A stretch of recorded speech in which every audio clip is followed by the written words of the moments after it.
Hi English 205 students, my name is Ryan Aguirre and this is my service learning reading presentation. So I decided to do Just Mercy by Bryan Stevenson, Chapter 6. In Chapter 6 we learn that Charlie's grandmother reaches out to Bryan to help Charlie not be charged or punished as an adult. Charlie's mother had an alcoholic abusive boyfriend, George, that would hit her after his trips to the bar. And one night George came home so drunk and punched Charlie's mother so hard she fell to the floor. On the way down, she hit her head on the countertop, which caused her to bleed all over the kitchen floor. Charlie tried to do as much as he could while she was unconscious, and cleaning up and helping her. And while Charlie was doing that, George went straight to the bedroom and went to sleep. Charlie, being so furious with George's actions and being fed up with the abuse, he went into George's room, found the handgun that George hides in the dresser, and shot him in the head. In the beginning of Chapter 6, we find a passage that says, "Many states had changed their laws to make it easier to prosecute children as adults, and my clients were getting younger and younger. Alabama had more juveniles sentenced to death per capita than any other state or any other country in the world." I chose this passage because it represents how much injustice there is in the state court system within the United States. Typically, the children that were prosecuted in Alabama are from poor-income neighborhoods, which are usually black and brown communities. And usually in local state law enforcement, there is a theme of racial profiling. So this was yet another way to limit the rights of African Americans and to keep their socioeconomic status as low as it can be. The second sentence says a lot about how we treat minors that are people of color, how we only give second chances to the white man, and that the system really only benefits the majority. Continuing with Chapter 6, we learn that George was part of law enforcement, so in the state's eyes, it was only right to try Charlie as an adult and send him to a county jail for adults. When Bryan met with Charlie, he stayed silent and would not answer any questions until Bryan reached out and put his arm around Charlie. Charlie broke down instantly and told Bryan that he was sexually harassed by 3 men his first night and that it continued to happen. Bryan, being so furious with how the state handled this, he took on the case, and by the next day, Charlie's case went to juvenile court.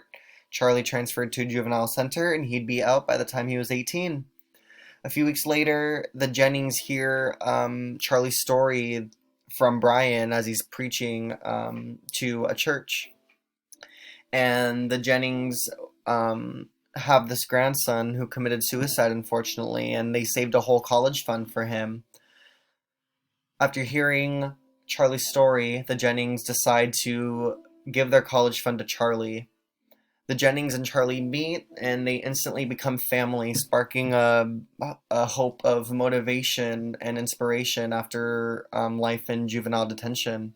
Charlie earns his GED in detention, and he continues into college with the help of the Jennings. At the end of Chapter 6, Miss Jennings and Bryan are having this conversation, and she says, "We've all been through a lot, Bryan, all of us. I know that some have been through more than others, but if we don't expect more from each other, hope better for one another, and recover from the hurt we experience, we are surely doomed." I chose this passage because it shows no matter our age, where we come from, our background, we are able to empathize for another human being. The Jennings heard the story of Charlie and wanted to help and treat Charlie as one of their own since they lost their own grandson to suicide. Miss Jennings says it perfectly in that we have to help each other grow and recover from what we experience in our lives. There's no point in sitting and doing nothing when we are able to aid one another in life and set each other up for success. One should never have to experience what another person goes through in order to sympathize. It should be within our human nature to give power to the powerless. So I decided to do some research on children being sentenced as an adult, and I found this article by Raina Shannon called "The 3 Ways the 1994 Crime Bill Continues to Hurt Communities of Color." And according to the article, the crime bill allowed prosecutors to charge 13-year-old children as adults for certain crimes, and as a result, 2/3 of Americans who were sentenced to life in prison as juveniles are black. The bill allowed school police officers to make arrests on campus, and sometimes the officers are even armed. This is kind of like instilling fear into black communities that police are powerful and they kind of have the power to do whatever they want. The bill enhanced youth sentences if they believed an individual to be gang affiliated, and typically people of color are depicted to be in gangs, so you know how that turned out. Um, this article made me realize that this bill has done a lot of long-term destruction to black and brown communities. This is once again legislation that criminalizes and forces people of color down the socioeconomic ladder. It makes sense as to why there were protests and riots in the 90s when in reality these American citizens just wanted their rights that they are granted under the Constitution. I also decided to do some research on domestic violence amongst women, and I found this book from the Institute on Domestic Violence, the African American Community. And a contributing author, Dr. Robert Hampton, discusses the health disparities black women survivors of intimate partner violence. Dr. Hampton states the experiences of child abuse, incest, witnessing the abuse of family members, and other adverse childhood experience often traumatizes black girls. And for black women, the psychological injuries for an intimate partner usually include PTSD, depression, anxiety, substance abuse, low self-esteem, eating disorders, cognitive distortions, and somatization. So it seems already black women kind of have a terribly fixated view on love, relationship, and companionship, and what it means to be there for one another. Um, Even when there are formal public services to aid women in need, black women will still go to informal services first. Black women are the most disrespected community in this country, and it seems like not much has been done to fix this issue or mistreatment.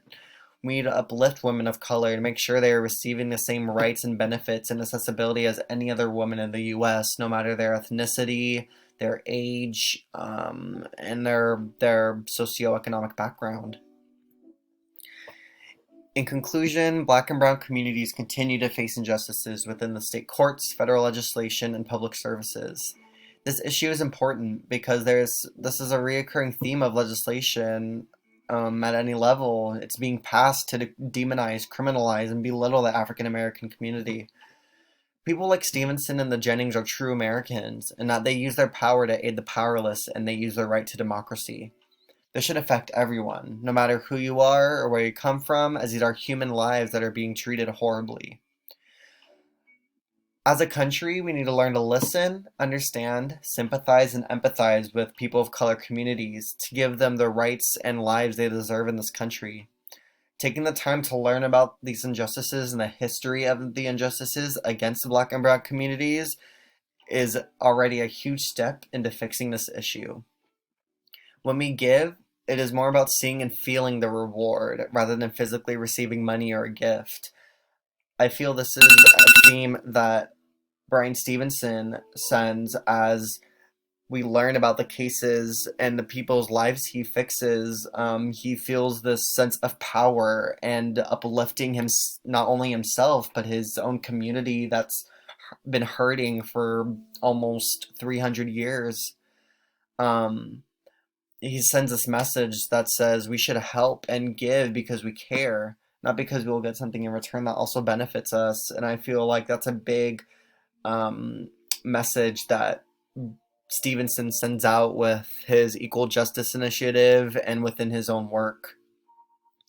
I hope you enjoyed my presentation, and thank you for watching.